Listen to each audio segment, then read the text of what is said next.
Muchas gracias, Miguel, por la introducción. Primero de todo, quería daros las gracias a todos por elegir esta sesión de entre todas las opciones que hay en el Congreso a estas horas, que además son horas difíciles, ¿no?, para estar en una ponencia. Bueno, mi nombre es Javier Araujo, como decía Miguel, yo estoy en el equipo de Iron Mountain, en el equipo comercial y llevo el sector público. Quería, primero de todo, presentar brevemente a la empresa y a lo que nos dedicamos y un poco el por qué estamos aquí hoy hablando de inteligencia artificial, ¿no? Iron Mountain es una compañía internacional de origen americano, con más de 70 años de historia, que se dedica a la gestión integral de la información en empresas y en entidades públicas, abarcando desde la custodia de información en cualquier formato, pasando por la transformación digital, los centros de procesos de datos, hasta incluso la gestión sostenible y segura de los activos de IT, ¿no?, de tecnología. Es una empresa que en su huella global pues, abarca más de 60 países y damos servicio a más de 230.000 clientes. En España, Iron Mountain empezó su andadura pues, hace algo más de 20 años. Damos servicio a más de 2.000 clientes desde 15 centros de operaciones en la península. Y en los últimos años, y como socios de la transformación digital de nuestros clientes, hemos invertido y hemos añadido y extendido nuestro portfolio de soluciones y servicios con aquellas que ayuden a la transformación digital, empleando, entre otras cosas, tecnologías como las que son, como decía Miguel, el leitmotiv de este congreso, ¿no? Antes que nada, y un poco también por saber un poco vuestro feedback, quería saber si a día de hoy quién ha implantado ya algún sistema de información donde se esté usando aprendizaje automático o inteligencia artificial.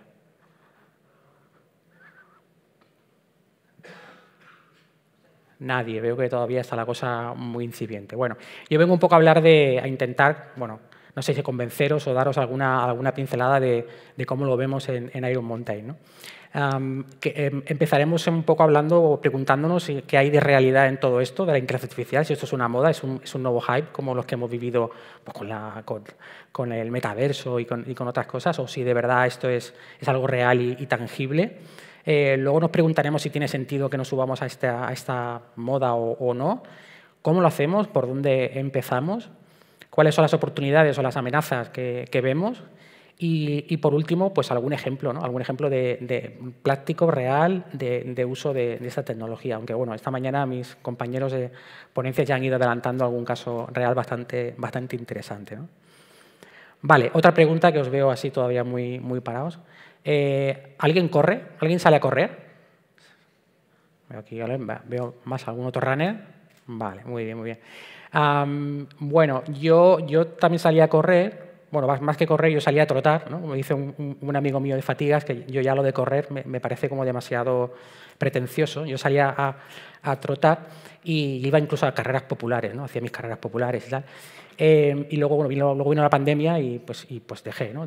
Como supongo todos, dejamos de correr, ¿no?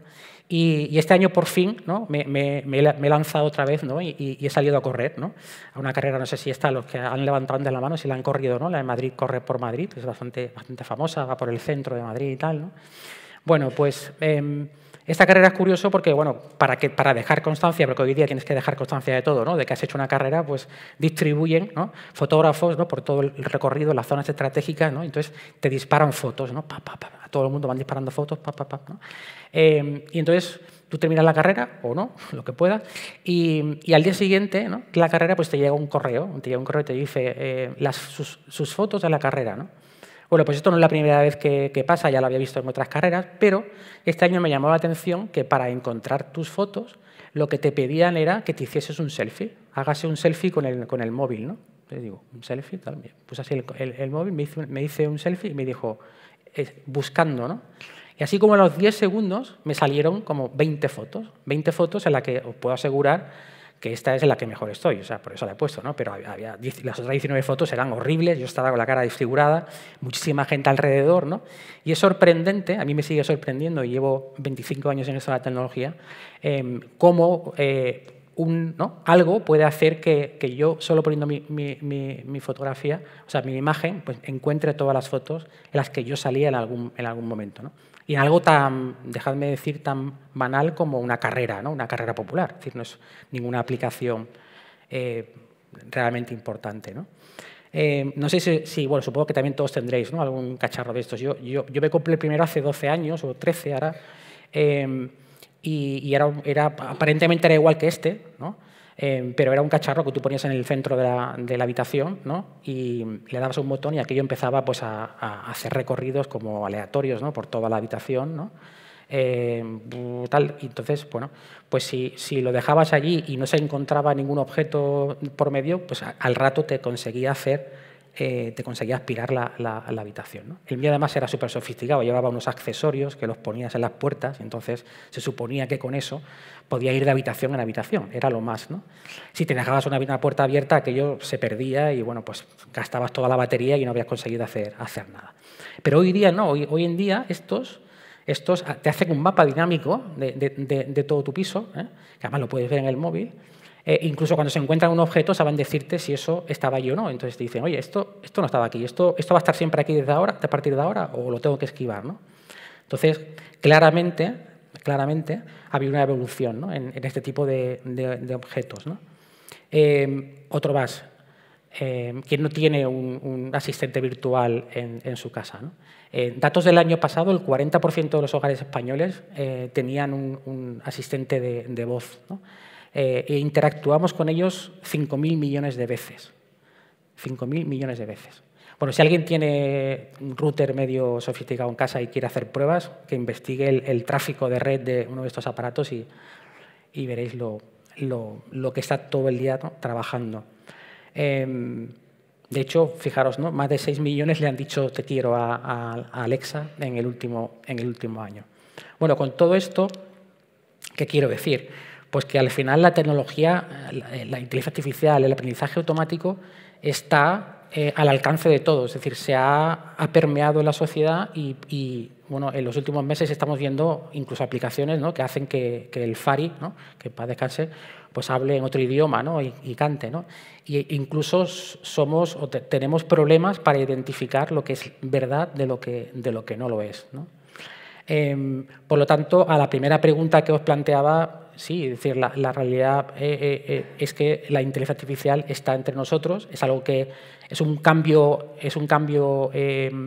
relevante, muy importante en cuanto a tecnología, como lo fue hace años el despliegue de Internet, bajo nuestro punto de vista, y fijaros si ha cambiado nuestra forma de hacer o de prestar servicios a los ciudadanos el hecho de que exista Internet, ¿no? Por lo tanto, de alguna manera, esto también va a provocar cambios relevantes en cómo nos enfrentamos en los próximos años a nuestro trabajo. Vale, ya, ¿por qué ahora, no? No sé si alguno de vosotros intentó marcar un teléfono en un coche por control de voz hace 10 años. Yo lo hice un par de veces y ya no lo intenté más.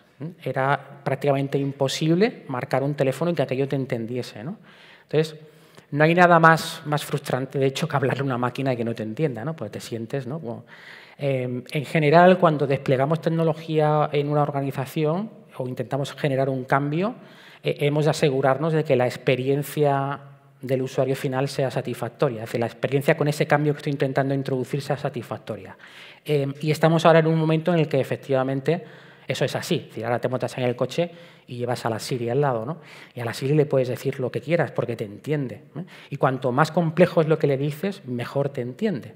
Por lo tanto, hemos llegado a un punto en el que los sistemas conversacionales y otras tecnologías, otras funcionalidades aplicadas a esta tecnología, realmente tienen una experiencia de usuario positiva, ¿no? Y eso hace que se introduzcan en el mercado y que haya una demanda. Y probablemente ahora, pues cuando nos enfrentamos a un chatbot o nos enfrentamos a una locución, a un sistema de control por voz, nos atrevemos a hablarle y a preguntarle y no tenemos el mismo rechazo que teníamos hace solo unos años, ¿no? Vale. Otro motivo, como les decía al principio, nosotros, entre otras cosas, custodiamos información. Un dato a nivel global de nuestra compañía, si pusiésemos en una pila, en una columna, toda la documentación que custodiamos en nuestros centros a nivel global, llegaríamos más o menos a la mitad de la distancia entre la Tierra y la Luna. Estoy hablando de mucha cantidad de documentación que a nivel global custodiamos, ¿no? Me gusta decir que somos probablemente la mayor empresa de archivo del mundo. Eso significa que hay mucho trabajo por hacer. Fijaros lo que significa toda esa documentación, desbloquear esa información que hay ahí y hacerlo con sistemas automáticos. Muchas veces no se acometen proyectos porque con los parámetros que teníamos hasta hace muy poco tiempo no era viable enfrentarse a ellos, ¿no? Y, sin embargo, ahora podemos enfrentarnos a esos proyectos de otra manera, ¿no? Bueno, otro motivo más. Hace ya 8 años se planteaba en la ley el concepto de actuaciones administrativas automatizadas, ¿no? Que en el fondo venían un poco a plantear el hecho de tener una administración electrónica 24/7. En la medida en la que podamos aplicar tecnología de automatización, lo vemos como una oportunidad para incrementar ese catálogo de servicios, ¿no? Y, por lo tanto, qué mejor que ponerlos en práctica, ¿no? Bueno, y aquí me he quedado. Ahora, bueno, y un último motivo, y no menos impactante, fijaros, en la Seguridad Social, actualmente el 80% de los funcionarios tienen más de 50 años y se espera que en la próxima década se jubilen 1 millón de empleados públicos. Y de ellos solo el 2% tienen menos de 25 años. Además, se da la circunstancia de que los jóvenes no quieren ser funcionarios.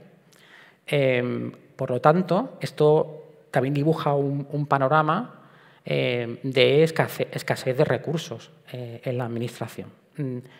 Es un tema que bueno, puede ser controvertido, pero en el fondo lo que nos permite la automatización es optimizar los recursos que tenemos y dedicarlos a aquellas tareas de mayor valor añadido, ¿no? Por lo tanto, desde nuestro punto de vista, es otro elemento a favor, ¿no? Entonces, bueno, digamos que ya les he convencido y que van a salir todos de aquí pensando en vamos a implantar, ¿no?, algún proyecto en el que se utilice aprendizaje automático, ¿no? Y ahora, ¿por dónde empezamos? Bueno, traigo a colación esta foto, primero porque me gusta, soy un fanático de la exploración espacial, y segundo porque me gusta utilizar el ejemplo de la NASA, porque la NASA y la Agencia Europea y otras agencias tienen muchísimos recursos, ¿no? Evidentemente se escatima poco dentro de lo que se puede en la exploración espacial y tienen a su disposición toda la tecnología, ¿no?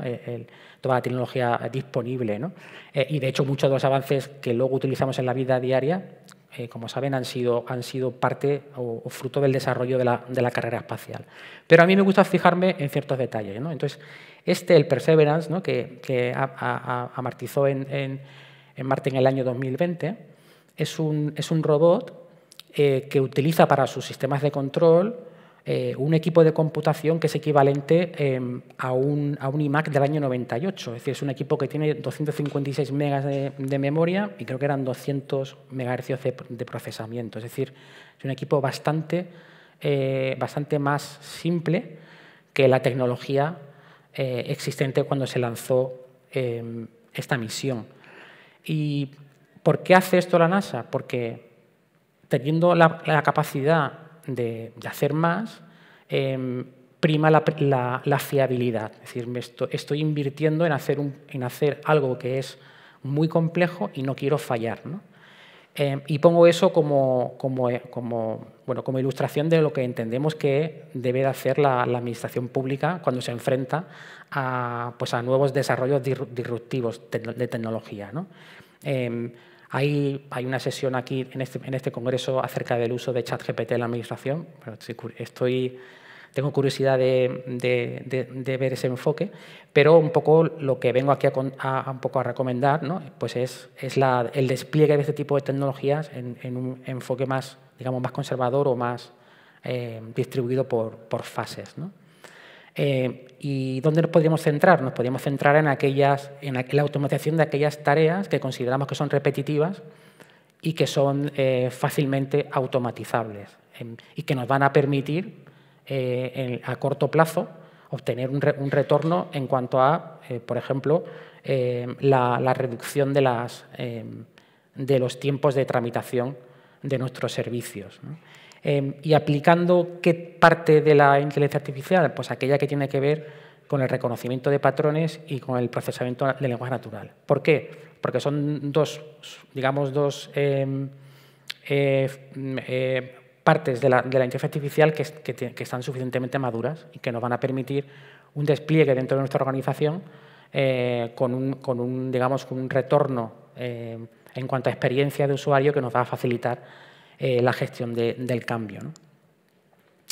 Nosotros estamos aplicando ambas tecnologías en lo que llamamos nuestra plataforma de procesamiento de documentos inteligente, tanto para la clasificación como para la extracción de datos. Y bueno, pues os invito a que mañana en el taller que tenemos a las 12, pues asistáis un poco a ver en directo en lo que estamos trabajando. Y ahora viene la parte de lo bueno y de lo malo, ¿no? En la parte de lo bueno, evidentemente, como oportunidad, yo diría que tenemos la capacidad de hacer más con menos en un entorno como el que decimos, donde va a haber menos recursos y donde, por otro lado, la demanda de la calidad de los servicios no decrece, evidentemente, como nos pasa a todos. Bueno, la posibilidad de meter este tipo de tecnologías lo vemos claramente como una oportunidad. Por otro lado, desde el punto de vista de la industria española y europea, ¿no? En el contexto en el que nos encontramos, es verdad que Europa pues, hay ciertos trenes que los ha perdido. Cuando hablamos de, por ejemplo, el tema de los semiconductores, ¿no? Pues la industria europea se ha dado cuenta, ¿no? Sobre todo a raíz del COVID, pues que esta parte la habíamos perdido y la estamos intentando retomar. En el caso de la inteligencia artificial, bueno, pues vemos que es una oportunidad para que nuestra industria esté al máximo nivel, ¿no? Y de hecho, entre otras iniciativas, pues remarco la fuerte inversión de más de 600 millones de euros que el Gobierno está haciendo en proyectos, en más de 250 proyectos innovadores en el ámbito de la inteligencia artificial. Y otras iniciativas a nivel regional, por ejemplo, como el clúster de inteligencia artificial que ha promovido la Comunidad de Madrid, ¿no? Por otro lado, España no deja de ser un país que está en el tren de cabeza en índice de digitalización de sus servicios públicos. Estamos en el 7º lugar y tenemos por delante países digamos, más pequeños que el nuestro, por lo tanto, con los que nos gusta compararnos somos el primero. Y, evidentemente, para seguir estando ahí, ¿no? Pues evidentemente es importante aplicar este tipo de avances, ¿no? Vale, y ahora al otro lado, las amenazas. Bueno, nada, un poco de teoría muy básica acerca de lo que estamos hablando. Las diferentes, digamos, aplicaciones de la inteligencia artificial hacen uso de diferentes digamos, tecnologías, ¿no? En el machine learning estaríamos hablando de aquellos modelos que nos permiten, en base a el procesamiento de una cantidad elevada de información, poder producir un output en base a comportamiento futuro, en base a datos actuales, y ahí tienes funcionalidades como pueden ser el reconocimiento de imágenes, señalaba al principio un ejemplo, o, por ejemplo, en el ámbito industrial, pues es conocido para todo el tema de detección de posibles fallos en maquinaria, por ejemplo, y adelantarse a ese tipo de problemas. Luego tendríamos el aprendizaje profundo, donde estamos utilizando redes neuronales, y en ese ámbito pues ya estarían funcionalidades más avanzadas de reconocimiento de voz, por ejemplo, o la conducción autónoma. Y luego lo último, lo más reciente, lo que más os suena a todos, que es el tema de ChatGPT, que viene por el tema de la inteligencia artificial generativa, donde estos modelos son capaces a su vez de generar nuevo contenido, es decir, son capaces de generar nuevos datos, ¿no? Luego hay otra clasificación que habla de realmente el nivel de complejidad, o yo diría casi del acercamiento al humano, ¿no? De la inteligencia artificial, pasando desde la inteligencia que llaman débil, ¿no? Que está muy focalizada en resolver tareas concretas, hasta la superinteligencia, que sería aquella que nos supera como especie humana, ¿no? Y evidentemente, cuanto más vayamos a la derecha, más amenazas vamos a tener, ¿no? Más complicaciones, ¿no? ¿Exactamente dónde la vemos? Bueno, pues que al final es muy importante en esas tecnologías el entrenamiento. Hay que entrenar estos sistemas. No es solo un algoritmo, el algoritmo se entrena con datos, y por lo tanto cuando yo despliego un sistema, pues no sé, de chatbot o un sistema de reconocimiento de documentos en mi organización, lo que tengo que preguntarme es cómo se ha entrenado ese sistema, con qué datos se ha entrenado, y además si los datos que yo voy a proporcionar van a ser parte de ese entrenamiento o no. Y si lo van a ser, si van a ser solo para mí o también para otras organizaciones, ¿no? Esta es un poco la parte más, o una de las partes más conflictivas, y donde aquí, bueno, pues como con todo lo que llega nuevo y nos inunda, pues yo sí les sugiero que sean un poco más, o indaguen un poco más acerca de la tecnología que están desplegando. Cuando yo alimento esos algoritmos con información, pues uno de los primeros problemas, evidentemente, es la privacidad, es decir, qué van a hacer con esos datos, qué datos voy a aportar yo, y luego está el concepto del sesgo, ¿no? Que el sesgo tiene que ver sobre todo cuando utilizo la IA para que me recomiende o me ayude a tomar decisiones. Cuando me ayudan a tomar decisiones, hemos de saber en base a qué me están ayudando, ¿no? Y ahí puede ocurrir que se produzcan sesgos porque el scope de los datos con los que se ha alimentado a lo mejor no es lo suficientemente representativo para el ámbito en el que yo estoy demandando ese algoritmo, ¿no? Bueno, pongo solo aquí como un ejemplo, pero supongo que en medios pues salen muchos normalmente, ¿no? Problemas con la privacidad, ¿no? Pues ese fantástico robot tuvo una brecha de seguridad cuando lo estaban entrenando. Se necesitaban entrenarlo en base a información real, a imágenes, y bueno, la empresa que se encargaba de hacer lo que llaman el tagging, ¿no? de esos algoritmos, pues se produjo una brecha de seguridad y la información pues salió a la luz. Bueno, es parte, ¿no? de la parte menos buena de este tipo de tecnología. Vale, y acabo con varios ejemplos de aplicaciones reales en el ámbito del sector público. Chatbots. Hace unos años los chatbots eran, bueno, dígame quién es usted, y a la segunda pantalla te mandaban te ponían un operador. Ahora cada vez más están resolviendo interacciones, resuelven interacciones. No dependen solo de la IA en cuanto al procesamiento del lenguaje natural, sino muchas veces el nivel de completitud tiene que ver con cómo integras ese chatbot con la organización, pues para que de verdad pueda ser transaccional, ¿no? Pero lo cierto es que la experiencia de usuario es hoy mucho mejor que la que había hace solo unos años, ¿no? El segundo ejemplo, el procesado de documentos, el enrutado de documentación dentro de una organización, tanto documentación, digamos, del día a día, es un tema, claramente es un caso de uso en el que, de hecho, nosotros estamos trabajando. Hay también otra área que es importante, que es el que llamamos de herencia cultural, ¿no? Documentación histórica, la capacidad que tienen los algoritmos para leer, para reconocer y para poder indexar documentación histórica y ponerla al servicio de los investigadores y de la sociedad en general. Es una aplicación también muy interesante. Luego, en el ámbito de detección del fraude, aquí tanto en público como en privado, pero bueno, en público, pues todo lo que tenga que ver con la seguridad, por ejemplo, los cuerpos de seguridad del Estado, pues famoso hace algunos años, ¿no? Una iniciativa respecto a esto para detectar denuncias falsas, temas de agencia tributaria, que donde también se utiliza.